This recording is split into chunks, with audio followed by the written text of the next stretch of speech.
evening, everybody. I never said Sun Daddy, by the way. It was Sunday day. No Sun Daddy. That's just weird. Anyway. Oh, Ruth, play about the sound alerts. I've got a new one in there for you. Sun Daddy.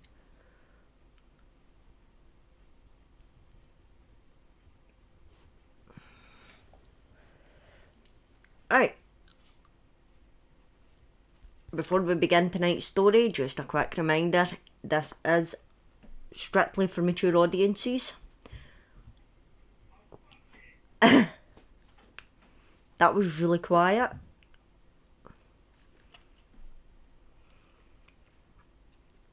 So, yep, strictly for mature audiences over the age of 18 and not suitable for... Yeah, I noticed that too. I might need to redo it. Oh, well, I've got everything on my... See, thank you. I've got it in there. That one's a lot louder. I don't know. Must just be the way I done it. So, yep. Not suitable for...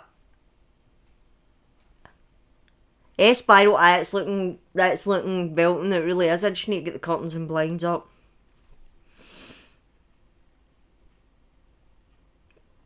I think I need to turn them all up, but that one was louder for me. Hey kiddo, the Doctor Who one was louder than the Obucky. I think I just need to tweak the Obucky and the sound alerts on the actual page that I made it. I'll have a look. Deal with them on. I done it on Friday when I was doing all my editing, so yeah.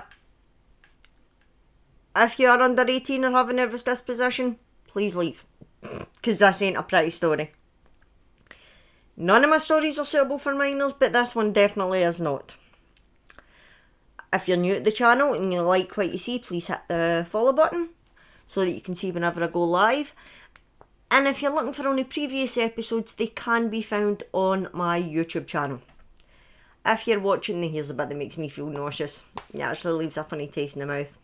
If you're watching this on YouTube and you like the content, please hit the subscribe button and ring the notification bell so that you can always be told when I upload. I upload these stories every Tuesday and random stuff in between.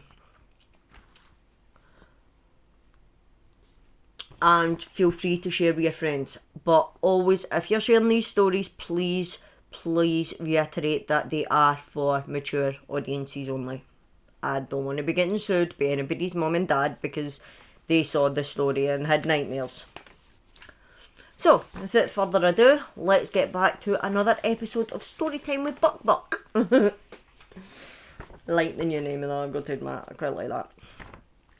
Right, so, as we discovered last week, during Storytime with Buck Buck, Jack the Ripper wasn't the only serial killer stalking the streets of Victorian London. At the same time old Jack was out working, I guess you could call it, there was another killer working.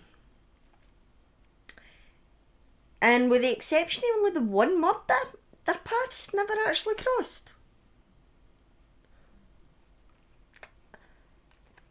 Now, as we heard last week, the torso of an unidentified woman, aged 30 to 40, was found at 5:15 a.m. on Tuesday the 10th of September 1889. Under a railway arch in Pinchin Street. Yeah, I think it's before even your time, Wraith. Don't worry about that. So, yeah, but it was found under a railway arch in Pinchin Street, Whitechapel. She was severely beaten before her death, and death occurred a day after the beating. Her abdomen was badly mutilated, which at the time made some people believe that good old Jack was the killer. But we now know that that isn't the case. After a bit of digging, it turns out that this wasn't the first murder committed by the Thames Torso Killer. Please, dear God, if you're Googling this, Google Thames Torso Killer, because there's a lot of torso killers, as we'll find out. But yeah, if you're interested in this guy, Thames Torso Killer. Go and just put in Torso Killer, you'll end up in the middle of Brazil. I've not done that one. I might actually do that one. Quite an interesting one. I love my little VW lighter. How cute is that? It's a little VW bus. It's so cute. My husband got me it. So, anyway, I digress. But if you're not new at the channel, you know I do that a lot. I just noticed you can still see Pikachu behind me. At least that's not changed. And my creepy coffin dolls. So, yeah. Pinchin Street Railway Arch in 1889 wasn't the first torso killer murder. Thames Torso Killer murder. May 11th, 1887, upstream in the village of Raynham, a lighterman named Edward Hughes reeled in a bundle he'd spied floating in the water by his barge. The canvas contained the canvas sack. I typed this out as well. I wrote this. The canvas sack contained a female torso, its head, limbs, and breasts amputated. Again, a Jack the Ripper trademark, as we found out by poor Mary Jane Nichols. On September 11, 1888, the noise of hammers and steam engines filled the air in Whitechapel. Construction site at the new Scotland Yard headquarters. Little did the architect of the red and white brick Gothic castle on the bank of the River Thames know that the site would become a crime scene investigated by the police force detectives. I wrote this and I can't say it. Frederick Moore, a labourer at the site, spotted an object lying in the mud. When he picked it up, he made the horrifying discovery. It was a woman's arm, neatly amputated from the body. In the following days, the victim's torso and leg turned up on site. In June 1889, another torso was found. This time, St George's Stair in Bermondsey. I think I'm saying that right. More parts surfaced eventually. The last case in what appeared to be a series of murders came to light that September, when Constable William Bennett found the torso hidden under the railway arch in Whitechapel.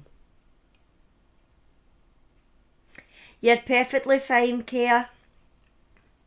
Quick recap. We are 4 murders in now of the Thames Torso Killer, who we discovered last week was working alongside, at the same time as Jack the Ripper. I did say I was going to do a bit more digging into him. So, the killer was never caught, and to this day, only one of his victims was ever identified.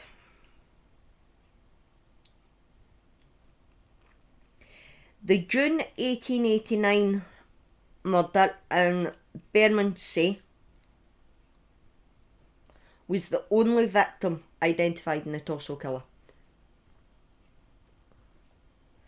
The last victim, I've wrote last, it's not second last, but never mind. Elizabeth Jackson was pregnant when she went missing, and she had a very distinctive scar on her wrist, leading to her identification. At the time of the murders, no one really knew anything about them. Everyone was so concerned with Jack the Ripper. The Torso Killer, Thames Torso Killer, went relatively unnoticed by the public, and even to this day, many people don't know he ever existed. I mean, I certainly never knew he was ever a thing until I researched into the Whitechapel murders.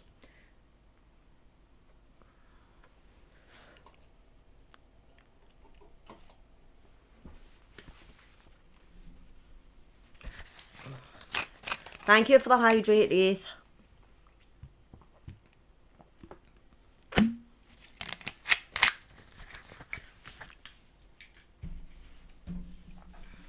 Get that a bit closer to me.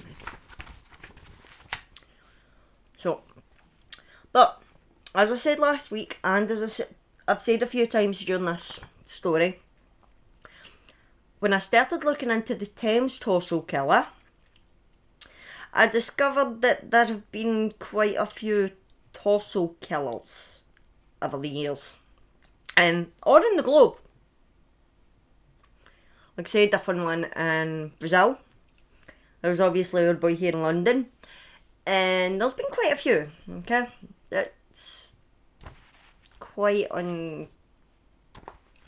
unsettlingly common, for lack of a better term. But I mean, that's terrifying really when you think about it. But yeah, well. Now the worst one I found is a lot more recent than most of my stories.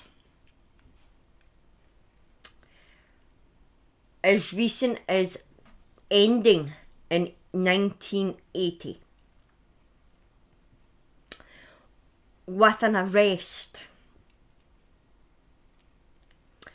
The killer had been very busy over 18 years, and it is thought that he may have killed as many as 100 women. And, like Jack the Ripper, he targeted mainly sex workers, known as the Manhattan Ripper, or the Times Square Torso Killer. Yeah. They actually have to give them their places. There's that many of them. That's terrifying. Why? But anyway, the Times Square Torso Killer, Richard Cottingham, was simply evil through and through, as you're going to find out. I wrote was there. As. Let me reword that. Richard Cottingham is evil incarnate. Okay. Cottingham's first kill is believed to have happened in 1967. Sorry, I'm not used to having a 19. Normally it's like 16, 17, 13. Never 19. 19's new. I'm liking this. More recent stories. But he was only 21 years old. 29-year-old mother of two.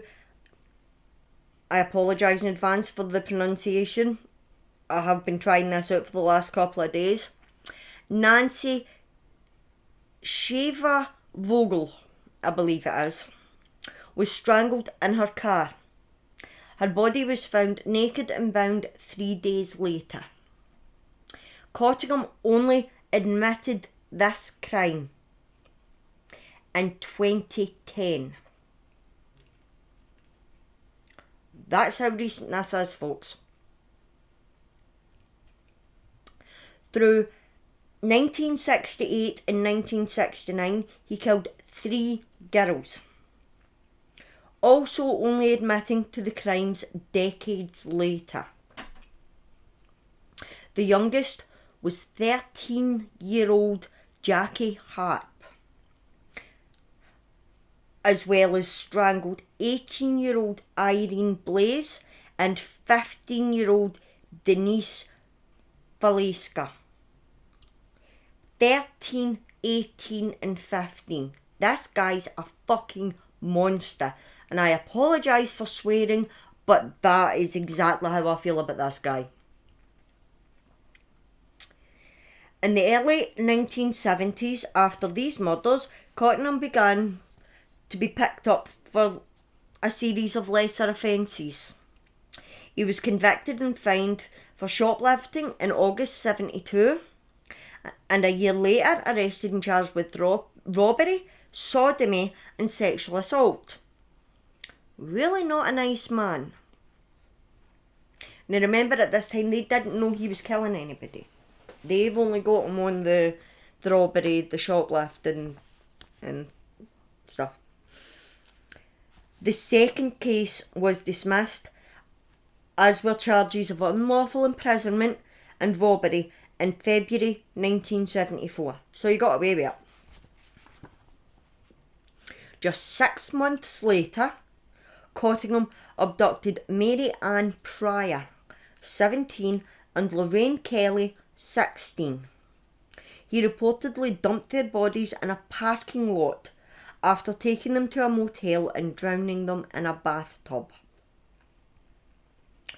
Cottingham's murderous spree ramped up in the late 70s as his personal life deteriorated after the birth of his third child. This man was married with children.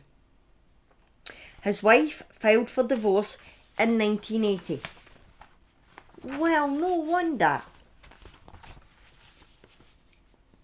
Citing extreme cruelty.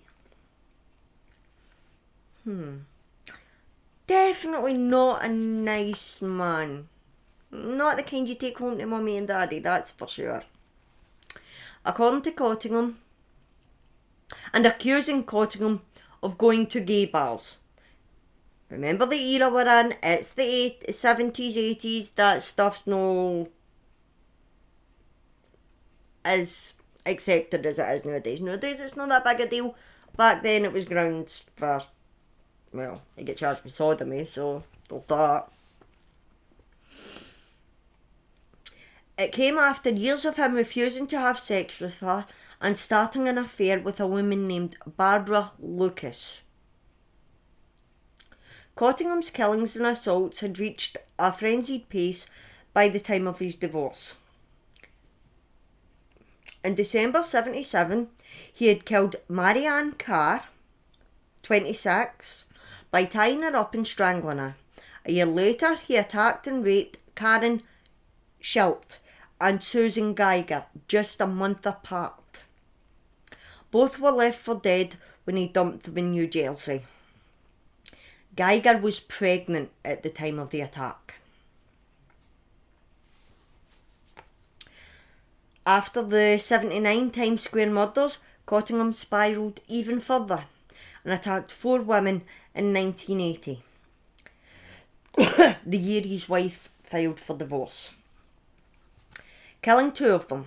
Valerie Ann Street, 19, was found naked and bloodied on May 5th in Quality Inn, Hasbrook Heights, New Jersey.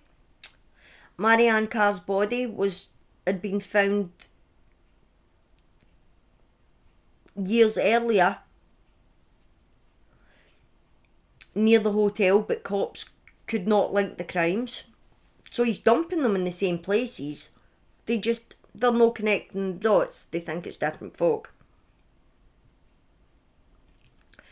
A week later, May 12th, the body of 25-year-old Jean Rayner was also found, strangled with her throat cut, in the Hispanic Seville Hotel.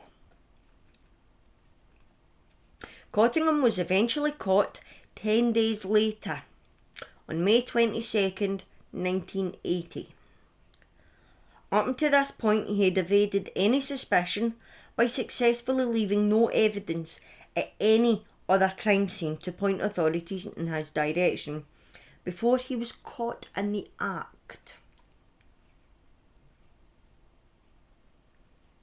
Cottingham picked up 18-year-old Leslie Ann Odell as she solicited in Manhattan, and she agreed to have sex with him for $100. They checked into the Quality Inn, Hasbrook Heights, See what's happening here? Where he had left the mutilated body of Valerie Ann Street just over 2 weeks before. Cottingham then handcuffed Adele after putting a knife to her throat and began to torture her, nearly biting off one of her nipples. Her cries of pain eventually reached staff and guests who were already on high alert due to the murder 2 weeks earlier. Cottingham was caught by police in the hallway with handcuffs, a leather gag, 2 slave collars, a switchblade, replica pistols, and a stockpile of prescription pills. This man was armed to the teeth. He had the proverbial kidnap kit on him when he was caught. Ain't no way he's talking his way out of that, right?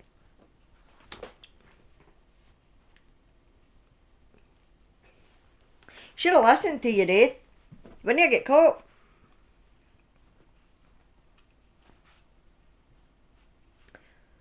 He was sentenced to more than... Hi, how are you? Very well, Kia. Thank you very much. How are you, my dear?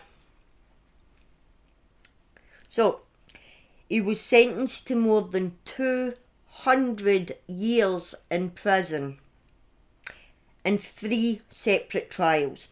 Authorities have worked over the decades to try and identify any other murders he may have committed. Cottingham was originally found guilty of the murders of 5 women, but later confessed to other deaths, naming his victims and how they died.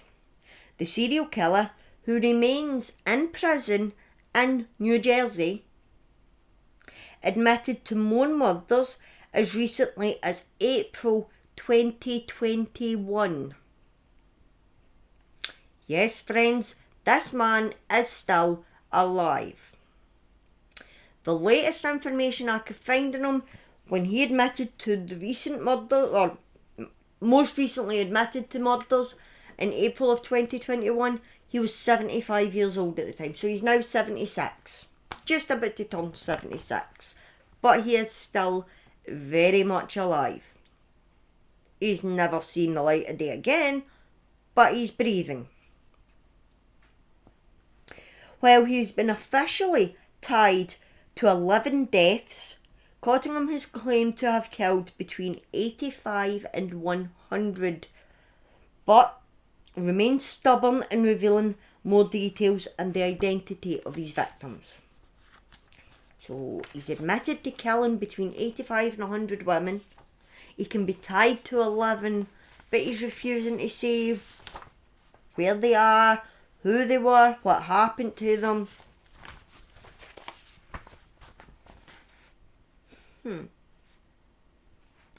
Yeah. It is this bit I find fucking hilarious. It is believed that he targeted sex workers for his torture simply to punish them for being sex workers. In the same way, it is believed that good old Jack the Ripper selected his victims. He had a grudge against sex workers and he was out to teach them a lesson. Luckily, this monster was caught, but no quick enough, because the police couldn't put 2 and 2 together. They didn't realise that it was the same killer. Had that happened, then maybe he would have been caught a bit quicker, but hindsight's always 20/20.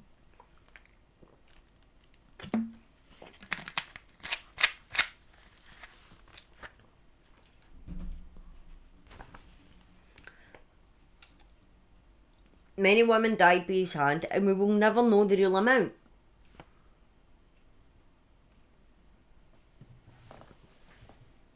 Hey, Minimum. How's you?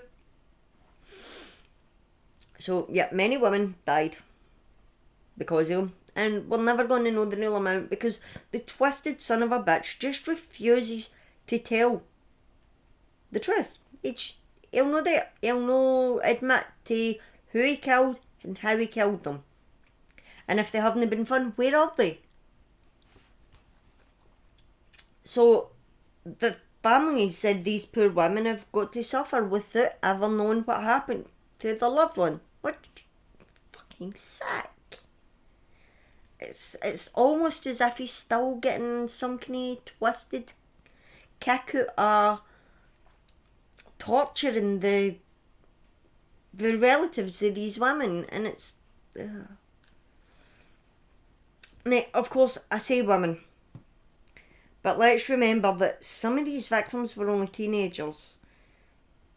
The youngest being only 13. I mean, I've got genes older than that little girl. My kids are older than her. She's still a baby.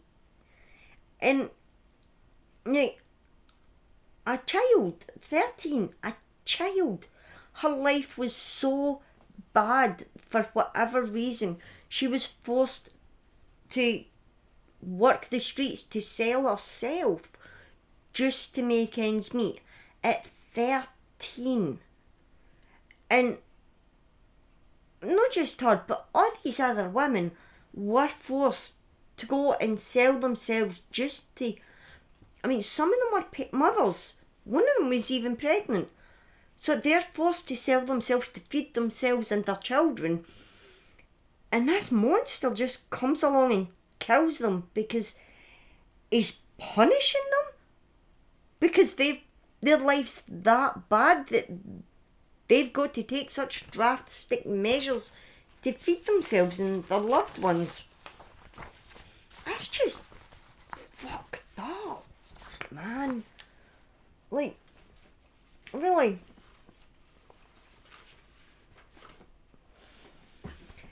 So, yeah, I didn't even know this man existed. Okay? Didn't have a clue. I'm actually going to roll a cigarette because that story and... I'm going to roll a cigarette if I can find my flaming tobacco can. I literally just had it.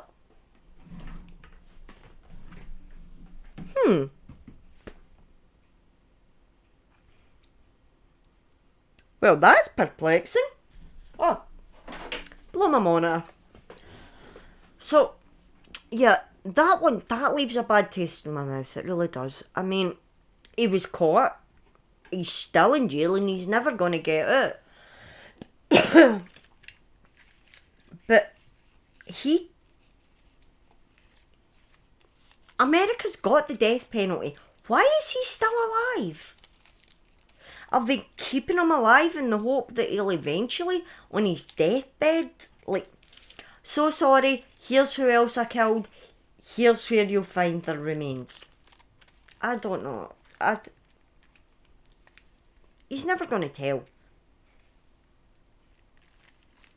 I mean, you see it all the time about the perpetrators getting their kicks out of torturing the families of their victims, and personally I believe that's what this man's doing.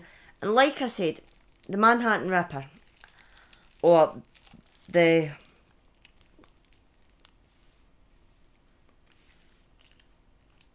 Times Square torso killer, whatever you want to call him, Richard Cottingham, I never knew he existed. Now, he was tried in 82 and sentenced to 200 years in prison. I was only 2 years before I was born. And I've been into this kind of stuff all my days. Really, I mean, Kiddo's here, she'll tell you. Kiddo, by the way, Angel, for anyone that doesn't know, that's my little sister. Kind of funny when you think about it, you know, I'm surrounded by dark and death and gloom, and there's my little sister, Angel. So, yeah. It's always been a long-standing joke with us. But it just that I don't know. I mean, why I've never heard of the Manhattan Ripper before is beyond me, because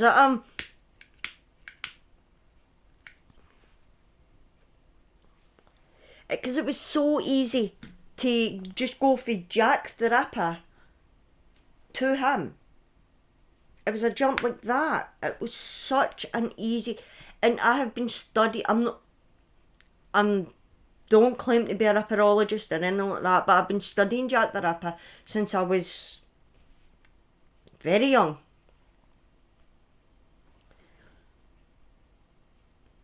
Yeah, this is true. You're more of a people person. Me, not so much. I mean, I'll talk to the whole world from my little room. Just don't ask me to speak to a neighbour, because that ain't happening. But yeah, I've been studying Jack the Ripper I was very young, and the connection was so easy because you type in Torso Killer and you get hundreds of them. Literally, it is such a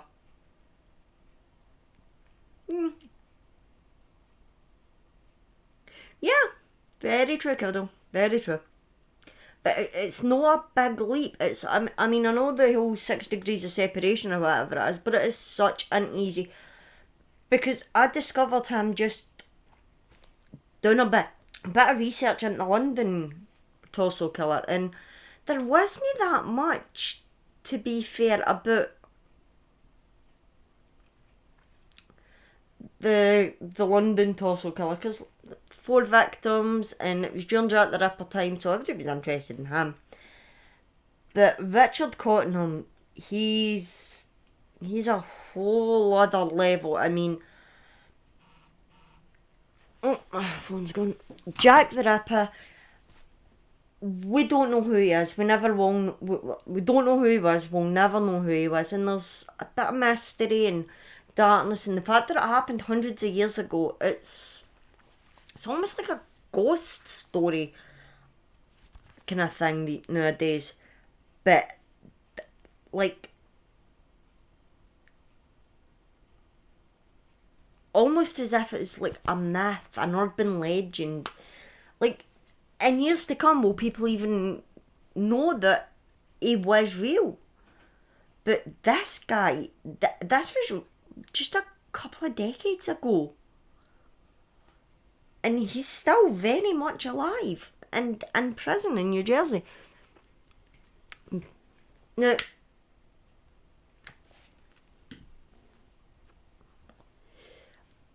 I'm not. I don't think this man should still be alive. Yous might have different opinions. I don't know. Feel free to pop into the comments and give me your opinions on this. But personally, I don't think this man should be alive. I think that instead of 200 years in prison, no, obviously he's not going to serve 200 years in prison, let's be real.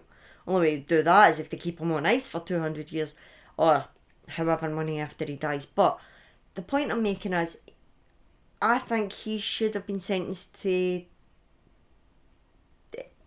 death by lethal injection. That's my personal opinion. Now, when it comes to the death sentence, now obviously we abolished it back in the 60s, so, but see, that could be it. But I don't know. There's some people that shouldn't be allowed to stay alive. That's it. Now, I'm not for the death penalty as such, because I've read and I've seen the most horrific pictures of children being sentenced to death for crimes that they were accused of that they never actually committed. Spoiler alert, I am doing that story. Or a story about that. But, so I'm not necessarily for the death penalty, but for some cases I'm not exactly against it either, especially in this monster's case. And I mean, we've seen here with a lot of the stories where they got away with it. I mean, Chris the Cleek died an old man in his bed with his beautiful wife and children. It happens. A woman butchers an 8-year-old girl and is released 10 years later on compassionate grounds. So it does happen that people get away with it, but... And he didn't, and that's good. But... I can't keep this lip.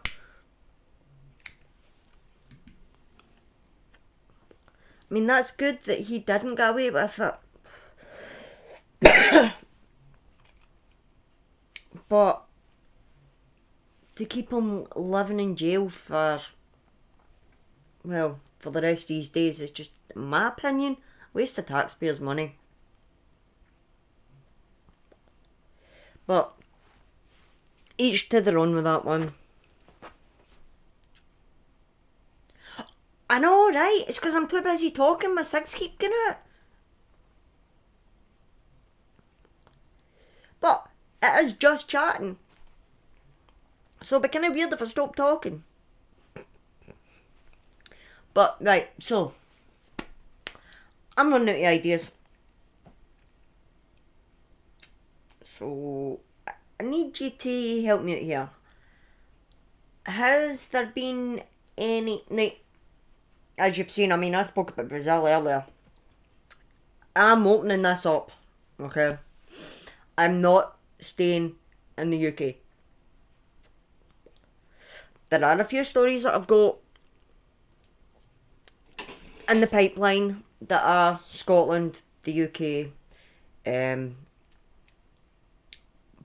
but I'm wanting to do them at specific times, so I'm not going to be doing them in the near future. One of them I actually need to wait to, let me think, I believe it's September time, and that's a big story that means a lot to me, but like I said, that's not until September.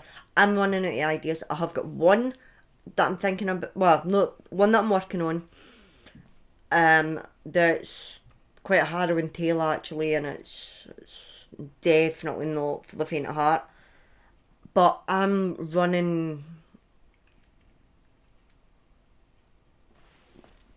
Oh my god, if these names keeps changing colour, is it like minimum you're two different colours here? Angel, you're the same, and then when it comes up here it's different colours. Oh my god. Albert Fish, yes. I want to do Albert Fish, and there is a reason why I want to talk about Albert Fish.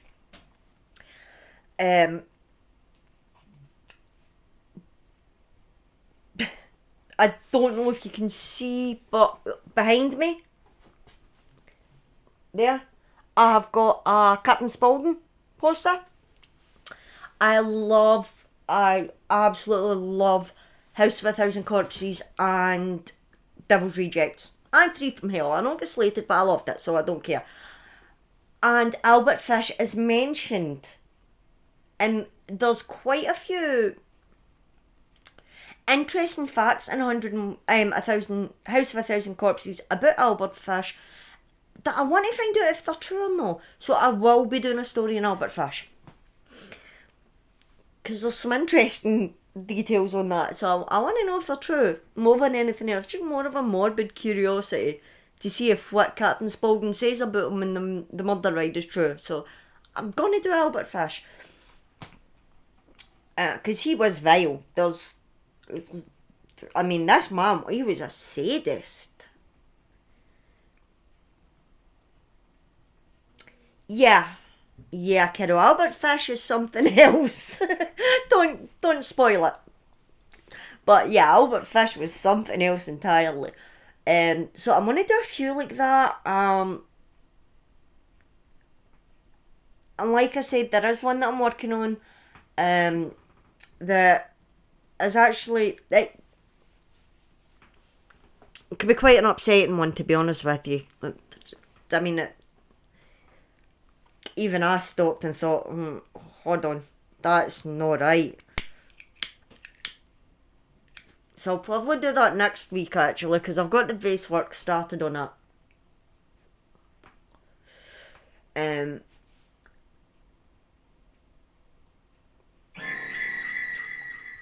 That doesn't really work when I'm sitting pure staring at it. Just a warning, you'll know Kim because you don't stream, but when you get a sound alert it pops up on screen.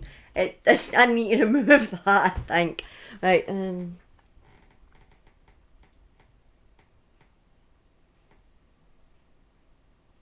yeah, I know. Um, there is a lot out there about him. And like I said, I'm working on one for next week. But if I can sort through the myth and what away Albert Fish, I'll do it in the next couple of weeks as well.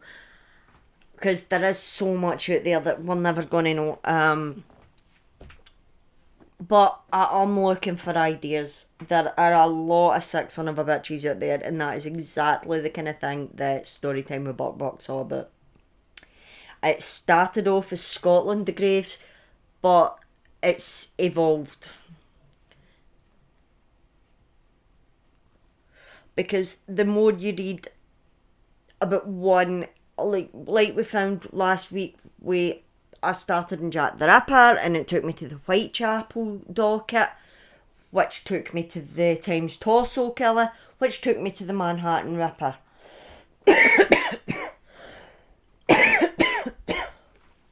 So there is so much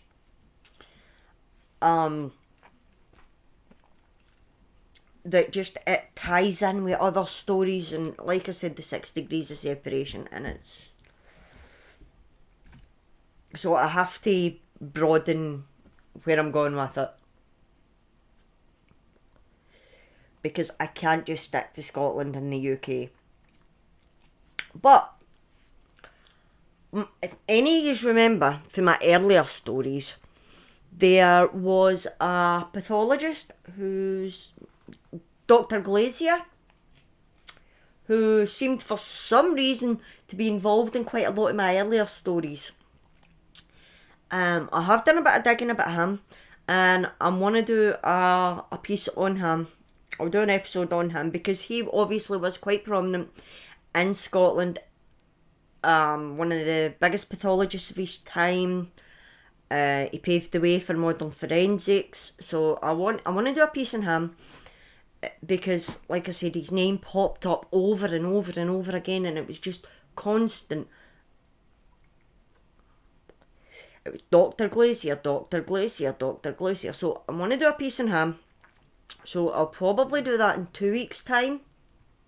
And that gives me enough time to work on the Albert Fish, to sort through the fiction, because there's a lot of it. Because, like you said, man, a lot of it's in his own words, so you don't know what to believe. So,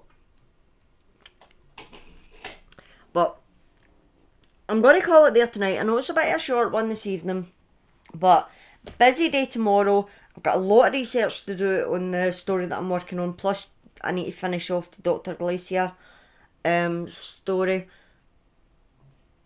But I'll be back on Tuesday night with Fortnite, and Thursday night with more Resident Evil. The remastered part 1 of Resident Evil, which I'm really enjoying. I want to get back into my horror games, because that's where I started many years ago, and I want to get back into doing stuff like that. So again, hit me up with ideas of random horror games that you think I might like, because I'm definitely up for playing them. The only thing is, it needs to be Xbox at the moment, because Spud, as much as I love her, I can use her to run my streams, and I can use her to do just chatting. I'm having no issues whatsoever. But the minute I try and open something else up on Spud, and I love that sound alert. Oh, Bucky! That is actually right. Wraith played that there, and that's actually him talking in that sound alert. I love that sound alert. And that was because I fell to my death in Fortnite, just before we get the victory, and I shout, I fell, and the next thing was, oh, Bucky, and absolutely love that. So I finally made it into a sound alert. I mean, that happened months ago, and that was me just getting into making it into a sound alert last night. No, tell a lie, it was Friday, because it was when I was... It was Friday because it was my night off, so I was doing my editing and that before I went on to play. I believe it was Dead by Daylight I went on to play. But yeah, so I'm looking for new horror ideas, and I'm looking for new serial killer ideas, because this stuff's brilliant. I'm loving doing this. But that story particularly, I kind of forgot what I was going to say there. That story was fucking dark, okay? I thought doing Jack the Ripper would be dark, but that is just something else entirely. So what I'm going to need to do is, for my own sanity more than anything else, is I think I'll do 3 stories, and then I'll take a weekend, I'll take a Sunday off, and I'll just do a normal Sunday stream. No, a normal Sunday stream, just a normal stream. Be Fortnite, it might be, I don't know, be Apex. It's broken beyond belief. I uninstalled that. I'm back playing Modern Warfare, which I love. I'm not getting near Warzone. Not until they bring out Warzone 2. But, so, I don't know. But I'm going to do 3 stories. So, I'm going to do, I've done last week's. I've done this one. And then I want to go on to the one that I'm working on just now. And then that one is pretty harrowing. So, after that I'll take a week off. And then I'll come back with the Dr. Glacier. And that'll give me enough time to sort through the fact and fiction. And like I said, if you've got ideas, send them my way. Hit me up on Discord, on TikTok, on Hover, on Instagram, on Facebook, on Twitter, or on here, on Twitch, or on YouTube. I don't know how that works, but drop in the comment section, because I do check it. Or, if you happen to be my little sister, just give me a phone. Oh.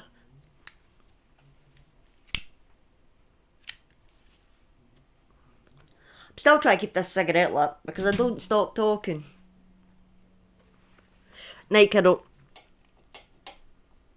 But, so I'm going to leave it there tonight. That's been an hour, nearly, give or take.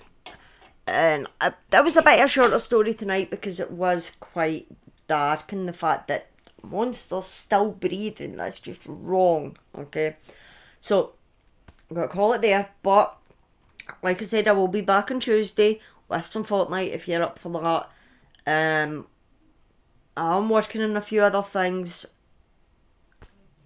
and I will be back next Sunday with my story that I'm working on. But right, let's see if I can get this right. Night minimum. Until next time. Bye bye now.